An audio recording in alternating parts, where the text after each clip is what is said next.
Hello students, आज मैं अपने इस वीडियो में आपको एक्सरसाइज 9.5 क्वेश्चन नंबर 3 का सेकंड पार्ट करना सिखाऊंगी। ये class 8 chapter 9 algebraic expression and identities का पार्ट है। तो आइए ये क्वेश्चन स्टार्ट करते हैं।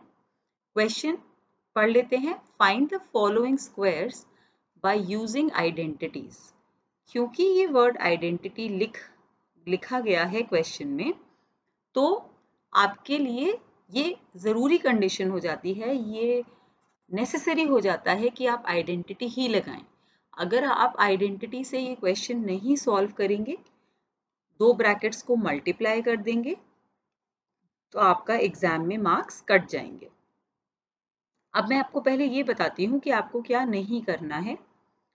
6x² - 5y का होल स्क्वायर का मतलब है 6x² - 5y into 6x² - 5y। तो आपको ये नंबर को दो बार मल्टीप्लाई और फिर ये नंबर को दो बार मल्टीप्लाई नहीं करना है। क्यों? क्योंकि इसमें लिखा है कि आइडेंटिटी यूज करनी है। तो आइडेंटिटी अगर यूज करनी है तो हमें ये देखना पड़ेगा कि हमें आइडेंटिटी कौन सी लगानी है। आप ध्यान से देखिए, इन दोनों टर्म्स के बीच में क्या साइन है? माइनस साइन है, तो माइनस वाली आइडेंटिटी लगेगी। इन चारों में अगर हम ढूंढे जिसके अंदर पावर 2 हो और माइनस साइन हो, ऐसे चारों आइडेंटिटीज में से कौन सी हमको काम आएगी? देखिए यहाँ पे प्लस है तो ये नहीं कर सकते, यहाँ भी प्लस है ये भी नहीं कर सकते, यहाँ भी प्लस है ये भी नहीं कर सकते। तो हमको a - b होल स्क्वायर लगानी पड़ेगी, जो होती है a² - 2ab + b²। ये आपको अच्छे से लर्न करनी है, आइडेंटिटी याद करनी है। कभी कभी कुछ बच्चे इसको a² - b² + 2ab लिख देते हैं, ये बिल्कुल गलत है। आप बहुत ध्यान से देखिए कि नेगेटिव साइन 2ab टर्म के सामने है, ना कि b² टर्म के सामने। इसका एक और भी बहुत अच्छा तरीका है। a - b होल स्क्वायर के अंदर अगर आप पहले प्लस वाली सारी टर्म्स लिख लेते हैं तो गलती करने के चांसेस काफी कम हो जाते हैं। कैसे लिखेंगे हम? a का स्क्वायर फिर b का स्क्वायर -2ab, इस तरीके से लिखेंगे। दोनों नंबर्स का इंडिविजुअल स्क्वायर -2ab। तो इस तरीके से अगर आप आइडेंटिटी याद करते हैं, माइनस का टर्म सबसे पीछे कर देते हैं, तो गलती नहीं होगी। आइए अब हम इस आइडेंटिटी को इस क्वेश्चन पे लगाते हैं। आइडेंटिटी एक बार लिख लेते हैं, बहुत जरूरी है लिखनी ताकि याद हो। a होल स्क्वायर, इसको पढ़ते हैं a whole square plus b whole square -2 into a into b, और यू जस्ट राइट -2ab। अब क्यों मैं होल स्क्वायर पे इंसिस्ट कर रही हूँ? क्योंकि यहाँ पे जरूरी नहीं है कि नंबर अकेला हो, जैसे यहाँ पे नंबर भी है और वेरिएबल भी है, तो इस केस में हम होल स्क्वायर का इस्तेमाल करेंगे रादर देन ऐसे लिखने की, क्योंकि ऐसे आइडेंटिटी लगाने में गलती होती है। अगर आप होल स्क्वायर लिख देंगे तो काफी ठीक रहता है। आइए इस क्वेश्चन को करने की कोशिश करते हैं।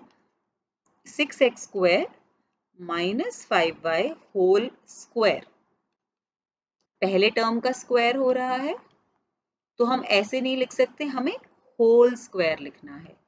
प्लस दूसरे टर्म का स्क्वायर हो रहा है, a² है फिर b² है माइनस ट्वाइस पहला टर्म जो कि 6x² है इंटू दूसरा टर्म जो कि 5y² है। यहाँ पे ये माइनस साइन नहीं आएगा क्योंकि आइडेंटिटी में ऑलरेडी माइनस साइन है जो यहाँ लग चुका है। तो ये चीज का बहुत ध्यान रखेंगे कि 5 के आगे माइनस नहीं लगे। आइए अब इसको खोलते हैं। 6x² whole square is 6x² into 6x², 6 6 the 36, x² into x square, bases same है, पावर ऐड हो गई तो ये हो जाएगा 36x4। तो 6 का पहले स्क्वायर कर लीजिए 36, x की पावर डबल कर दीजिए, 2 है तो 4। ऐसे ही 5y होल स्क्वायर, 5 का स्क्वायर 10 नहीं होता, 25 होता है। तो यहाँ बहुत ध्यान देना है कि हम कैसे स्क्वायर निकाल रहे हैं। अगर आप मेंटली नहीं निकाल सकते तो आप एक रफ वर्क कॉलम राइट में बना लीजिए जहाँ पे आप इसको सॉल्व कर सकते हैं। 5 इंटू 5 आपका 25 y स्क्वायर। उसके बाद आता है आपका लास्ट टर्म, इसमें 3 नंबर हैं तो हम इसको मल्टीप्लाई कर लेते हैं। 2 6 12, 12 5 60, तो 60 आ गया नंबर में। अब सारे वेरिएबल्स बचे हुए एक्स स्क्वायर वाई स्क्वायर। इस तरीके से आइडेंटिटी यूज करके हमारा आंसर आ जाएगा। अगर आपको इस क्वेश्चन से रिलेटेड कोई भी क्वेरी हो तो आप कमेंट सेक्शन में पोस्ट कर सकते हैं। Thank you. Please subscribe to our channel for more videos by clicking on the subscribe button below. Also visit our website www.studiestoday.com for free study material like sample papers, solved question papers, worksheet, online test and concept notes made by the teachers of leading schools in India.